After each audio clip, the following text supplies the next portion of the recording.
দেতা কোৱা মই এটা মজাৰ খবৰ লৈ আহিছো মজাৰ খবৰ কোৱাচোন আপাৰ আসামৰ সব ট্ৰেইন এতিয়াৰ পৰা কাৰেণ্টত চলিব হয় নি বাৰু পিছে এটা কথা আকৌ ট্ৰেইন কাৰেণ্টত চলিব হয় তাৰ কাৰণে আকৌ আমি আগতকৈ দুগুণ সাৱধানো হ'ব লাগিব সাৱধান হ'ব লাগিব মই কৈ দিছোঁ শুনা হয় তাই ঠিকেই কৈছে আপাৰ আসামৰ ট্ৰেইনৰ যি বৈদ্যুতিকৰণ ইতিমধ্যে শেষ হৈছে আৰু সিদিনা এখন পৰীক্ষামূলকভাৱে ট্ৰেইন মালিগাঁৱৰ পৰা ডিব্ৰুগড়লৈকে চলোৱা হ'ল আৰু আপ ডাউন কৰোৱা হ'ল আৰু পৰীক্ষা কৰি গম পোৱা গৈছে যে এই ৰাস্তাটো বৈদ্যুতিক ট্ৰেইন চলিবৰ কাৰণে ইতিমধ্যে সম্পূৰ্ণ হৈ উঠিছে কিন্তু তাৰ মাজতে বহুকেইটা কথা আহিছে আগতে আমাৰ ইয়াত ডিজেল চালিত ট্ৰেইন আছিলে গতিকে কেতিয়াবা আমাৰ ল'ৰা ছোৱালীবিলাকে গৈ ৰেলৰ চিৰিত বহি কথা বতৰা পাতিছিলে বহু ল'ৰা ছোৱালীয়ে ট্ৰেইন নথকাৰ অৱস্থাত ধেমালি কৰিছিলে সৰু ল'ৰা ছোৱালীয়ে গৈ ৰেলৰ চিৰিৰ কাষত থকা খুঁটাত হাত দিছিলে বৰ বিশেষ অসুবিধা হোৱা নাছিলে কিন্তু এতিয়াৰ পৰা সেই কামকেইটা কৰিব হ'লে যিকোনো বিপদ হ'ব পাৰে আমি সকলোৱে জানো যে আমাৰ ঘৰবিলাকত 220 ভল্টৰ বিদ্যুতেৰে সৈতে আমি কাম কৰোঁ ৱাশ্বিং মেচিন চলাওঁ ভাত বনোৱা আমি কুকাৰ চলাওঁ তাৰপিছত ইস্ত্ৰি লগাওঁ কিবাকিবি এইবিলাক 220 ভল্টত কামখিনি হয় কিন্তু এতিয়া ৰেলৱেত যিটো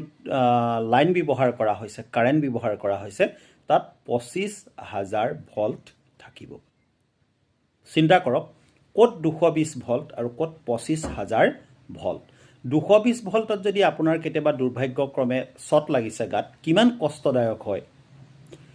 তাৰ জেগাত যদি 25,000 ভল্ট কেনেবাকৈ গাত লাগিবলৈ হয় মানুহজন মুহূৰ্ততে ধোঁৱা হৈ উৰি গুচি যাব ছাই হৈ উৰি গুচি যাব গতিকে সকলো সাৱধান হ'বৰ সময়ো আহিছে যিমানে বিজ্ঞান আৰু প্ৰযুক্তিবিদ্যাই আমাক সুবিধা দিছে সিমানে আমাক সাৱধান হ'বৰ কাৰণেও কিছুমান চিন্তা আমাৰ মনত ভৰাই দিছে এতিয়াৰ পৰা আমি ৰেলৱেৰ যি কাৰেণ্ট আছে কাৰেণ্টৰ ঠিক 2 মিটাৰ তলেদি যান বাহন নিব পাৰিম বা এটলিষ্ট মানে আমি 2 মিটাৰ ডিফাৰেঞ্চ আমি কাৰেণ্টৰ তাৰৰ পৰা তললৈ আমি মেইনটেইন কৰিব লাগিব 2 মিটাৰতকৈ যদি ডিষ্টেঞ্চ কম হয় যিকোনো মুহূৰ্ততে যিকোনো ভয়ংকৰ ঘটনা ঘটিব পাৰে ঠিক তেনেকৈ ডাৱৰীয়া বতৰত যে আমি আগতে ৰেলৱে লাইন পাৰ হৈ আহিছিলোঁ হাতত ছাতি এটা লৈ এতিয়া কিন্তু সেই কামটো কৰিবলৈ অসুবিধা হ'ব কাৰণ ছাতিৰ ডালটো লোহা বা তেনেকৈ বিদ্যুতৰ সুপৰিবাহী বস্তুৰে সৈতে ধাতুৰে সৈতে বনোৱা থাকে গতিকে সেইফালেদি আমাৰ গালৈ কাৰেণ্ট আহিব পাৰে 3 নম্বৰৰ কথা কেৱল ৰেলৰ সেই ওপৰৰ তাঁৰকেইডালতে নহয় ৰেলৰ চিৰিটো কিছু পৰিমাণে বিদ্যুৎ থাকিব পাৰে গতিকে সুদা ভৰিৰে ডাৱৰীয়া বতৰত সেইবিলাক ঠাইলৈ যোৱাটো একেবাৰে অনুচিত হ'ব জীৱ জন্তুবিলাকক ৰেলৱে চিৰিত উঠিবলৈ দিয়াটো বৰ ভাল কথা এতিয়াৰ পৰা নহ'ব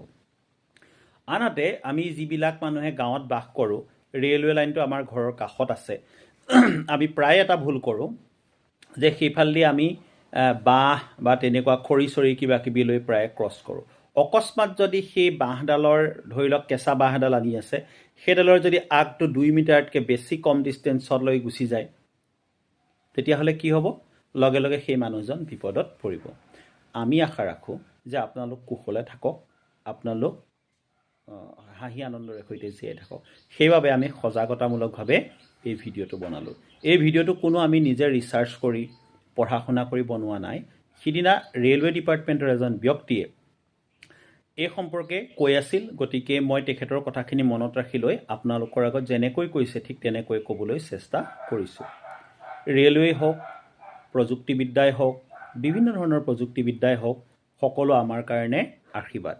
কিন্তু তাক যদি আমি বেয়াকৈ ব্যৱহাৰ কৰোঁ বা অপব্যৱহাৰ কৰোঁ বা নজনাকৈ যদি অনুপযুক্ত ব্যৱহাৰ কৰোঁ সি কিন্তু আমাৰ কাৰণে ভয়াৱহ হৈ উঠিব পাৰে গতিকে আপোনালোকক অনুৰোধ জনালোঁ ৰেলৱে লাইনৰ যি বৈদ্যুতিক লাইন আছে এতিয়া তাৰ পৰা 2 মিটাৰ ডিষ্টেঞ্চ কমেও মেইনটেইন কৰি চলিব ৰেলৱে কাষৰ খুঁটা ইত্যাদি ল'ৰা ছোৱালীক কেতিয়াও চুবলৈ নিদিব